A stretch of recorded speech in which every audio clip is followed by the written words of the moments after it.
Is war about to break out in the Balkans? 30 years ago this year, the Bosnian War formally came to an end. Or did it? The events that have been unfolding over the last several weeks suggest that the battle rages on, and it may be the next flashpoint to erupt in Europe. The Dayton Agreement in 1995 solidified the political landscape of Bosnia and Herzegovina, splitting the country into two zones. The Federation of Bosnia and Herzegovina, primarily made up of Muslim Bosniaks and Catholic Croats, and the Republic of Srpska, filled with the majority Orthodox Serbs. Now, the key to understanding these zones is that they each have their own relatively autonomous governments, but they're all bounded together by one central government in Sarajevo.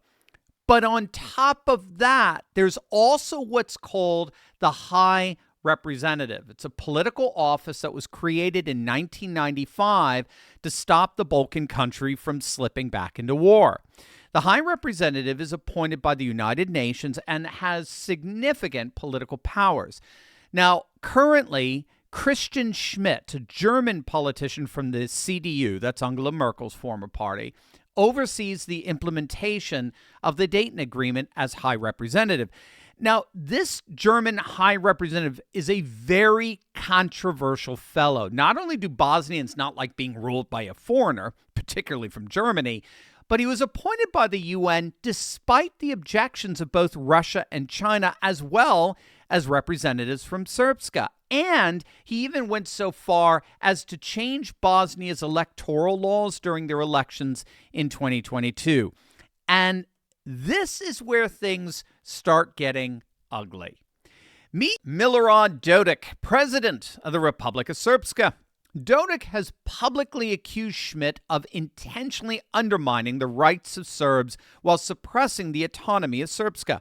And so a couple of years back, the National Assembly of Srpska adopted a law that basically nullified the authority of the High Representative. This German High Representative, in turn, responded by having the law annulled.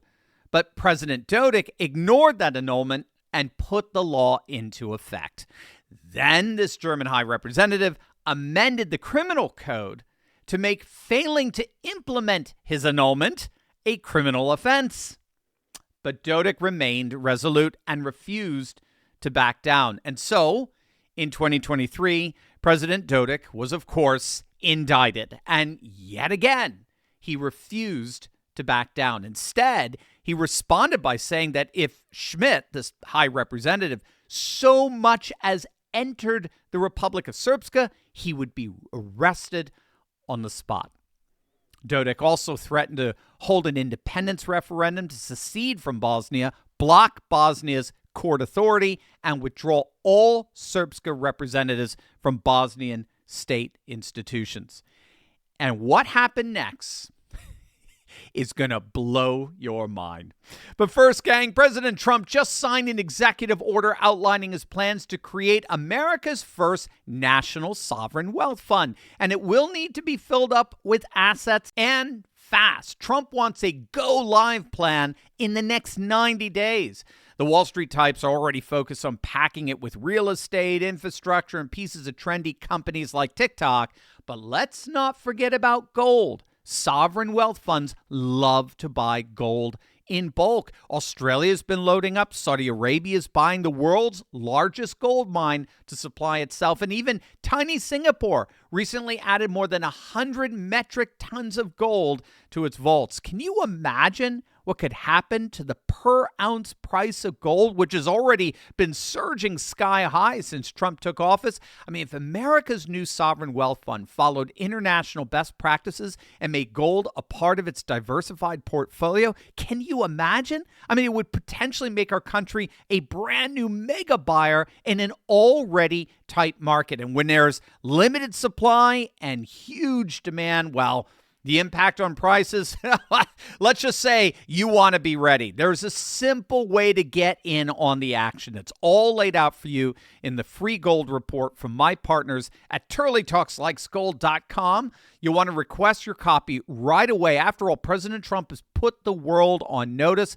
A new sovereign wealth fund for America may be coming perhaps in as little as the next 90 days. Take advantage of the time you've got to prepare. Get your free gold report now at turleytalkslikesgold.com. The showdown came to a head on February 26, just a few weeks back, when Dodic was indeed sentenced to 1 year in prison and a 6-year ban from running for office by the Bosnian High Court for his separatist actions and defying the German High Representative. And again, Srpska responded defiantly. The National Assembly passed a resolution declaring that the Court of Bosnia and Herzegovina had carried out a coup, violating the constitutional order by convicting President Dodic based on a decree by Christian Schmidt, who they consider to be an illegitimate high representative. The president of Serbia, Aleksandar Vučić, a strong supporter of Dodic, he's come out saying it was, quote, the biggest crisis in Bosnia and Herzegovina since the end of the war. And now even the Russian foreign minister, Sergei Lavrov, is getting involved. He's stated that the indictment and conviction of Dodic will only potentially have catastrophic consequences for the political stability of Bosnia and Herzegovina and the entire region. And to make matters even more tense, Bosnia, and particularly the Bosnian military, has the support and backing of NATO forces. So as things stand right now, we're in a standoff. What appears to be emerging here from Bosnia is the beginnings of yet another clash between Western world powers, represented by the UN and NATO on the one side, and Russia, Serbia, and to some degree China on the other. Ultimately, it's a fight over influence in the Balkans between the UN-elected German High Representative, not approved by Russia and China, and the Serbian and Russian-backed leader, Dodic. Moreover, it's precisely the kind of clash that Harvard scholar Sam Huntington predicted would dominate the 21st century, what he called a clash of civilizations, more particularly civilizational identities. And he centered this on what he called cleft countries. That's key here. Cleft countries are sites of overlapping and often incompatible civilizations, like the former Yugoslavia itself was, where Catholic, Orthodox, and Islamic cultural spheres overlapped and ultimately conflicted. Given the reawakening of religion and nationalism as the most powerful forces in the world today, Srpska is increasingly embracing its civilizational identity rooted in Eastern Orthodoxy and Slavic brotherhood, and moving away from the Western-dominated influences surrounding the Dayton Agreement. It's that civilizationalist dynamic that is increasingly stoking secessionist sentiments in Srpska, with the support of both Serbia and Russia. But given NATO and the UN's inordinate involvement and influence in the region, this separatism is possibly provoking a far wider clash between West and East, which, of course, has already exploded in Ukraine.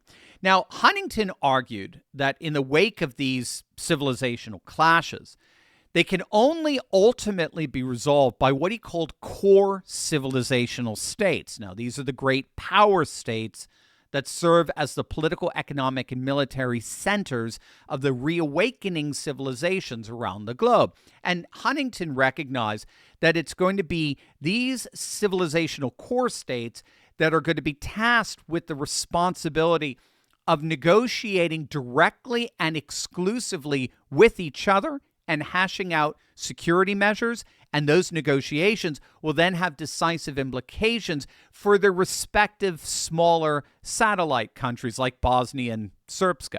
Again, what's so fascinating here is we're actually already seeing this with Ukraine. These negotiations between Trump and Putin are showing that the war in Ukraine is really not the central issue in these negotiations. The central issue is reestablishing political and economic ties between Washington and Moscow, which is central to great power politics. We talked about this at length in our video from the other day. Trump and Putin are awakening a great power world order. And that is the real significance of these meetings between America and Russia. Any future ceasefire in Ukraine is ultimately going to come about when that civilizational order is fully established. That's the world that's emerging. And that is what these talks between Washington and Moscow are ultimately all about. So we'll certainly be keeping a very close eye on how things develop in the coming weeks and months in Bosnia. And it'll be fascinating to see if whether or not these same great power civilizationalist dynamics arise to resolve this potential conflict as well. By the way, click on the link in the description below to get all these articles and tweets I reference throughout my videos emailed to you each and every day. You're going to love it. We want you to have the best resources out there to convince your family and your friends of this new MAGA super age that's rising here.